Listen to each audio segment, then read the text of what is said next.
बहरहाल दिल्ली में 24 घंटे में 24,000 से ज्यादा नए मामले सामने आए, लेकिन सवाल यही कि सांसों का संकट कैसे जिंदगी पर भारी पड़ गया है। थोड़ी देर पहले मुख्यमंत्री अरविंद केजरीवाल ने दिल्ली की ऑक्सीजन रिपोर्ट दी, जिसमें अस्पतालों तक ऑक्सीजन पहुंची तो है, लेकिन हालात बहुत ज्यादा नहीं सुधरे हैं। पिछले कुछ दिनों से हम देख रहे हैं कि जैसे जैसे देश भर में कोरोना के केसेस बढ़ रहे हैं, देश के कोने कोने में हर राज्य में ऑक्सीजन की डिमांड बढ़ रही है, दवाइयों की डिमांड बढ़ रही है, वैक्सीन की डिमांड बढ़ रही है और जगह जगह इनकी कमी महसूस हो रही है। पिछले कुछ दिनों से दिल्ली में भी ऑक्सीजन की काफ़ी ज़्यादा अफरा तफरी मची हुई है।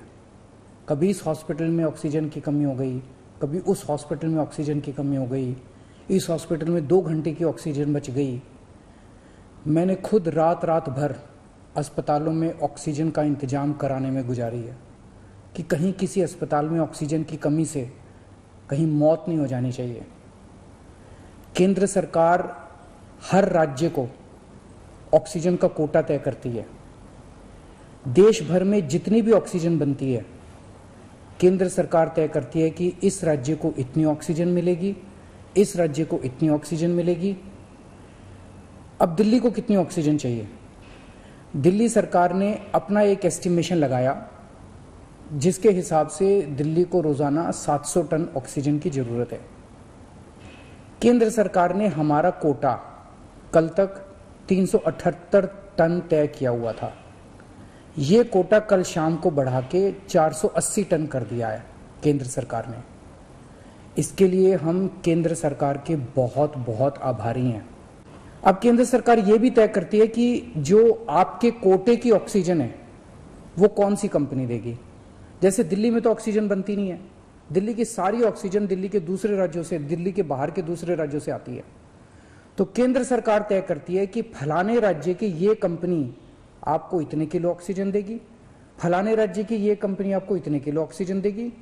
मान लो राजस्थान की ये कंपनी आपको इतने किलो देगी, हरियाणा की ये कंपनी आपको इतने किलो देगी। तो केंद्र सरकार कंपनियां तय करती है कि किस कंपनी से दिल्ली को अपने कोटे की ऑक्सीजन आएगी। अब दूसरी समस्या यहां पे आ रही है कि ये जो कंपनियां जिन राज्यों में हैं, उनमें से कुछ राज्यों की सरकारों ने उन कंपनियों से जो दिल्ली के कोटे की ऑक्सीजन आनी थी वो भेजनी रोक दी। राज्यों ने कहा कि पहले हम अपने राज्य में इस्तेमाल करेंगे, दिल्ली का कोटा भी हम इस्तेमाल करेंगे, दिल्ली के जो ट्रक हैं वो जाने नहीं देंगे। लेकिन मैं केंद्र सरकार का और दिल्ली हाई कोर्ट का शुक्रिया अदा करना चाहता हूं। पिछले 2-3 दिन के अंदर उन्होंने हमारी बहुत मदद की है, जिसकी वजह से अब ऑक्सीजन दिल्ली पहुंचने लगी है। जो जो दिक्कतें आ रही थी, हम लगातार पिछले 2 दिन से एक मिनट टू मिनट, मैं खुद, मनीष जी, मैं, हमारे सारे ऑफिसर्स केंद्र सरकार के लगातार संपर्क में थे। परसों रात को मुझे याद है जब जीटीबी हॉस्पिटल में वहां का ट्रक एक पड़ोसी राज्य से चलना था पर वो चला नहीं, जीटीबी ऑक्सीजन में आनी थी ऑक्सीजन, तो एक केंद्रीय मंत्री को हमने फोन किया और उन्होंने तुरंत वहां पे बात करके उस ट्रक को वहां से छुड़वाया।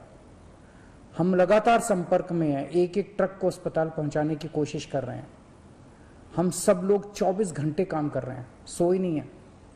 हाई कोर्ट और केंद्र सरकार से जो मदद हमें मिली है उसके लिए तहे दिल से हम उनका शुक्रिया अदा करना चाहते हैं।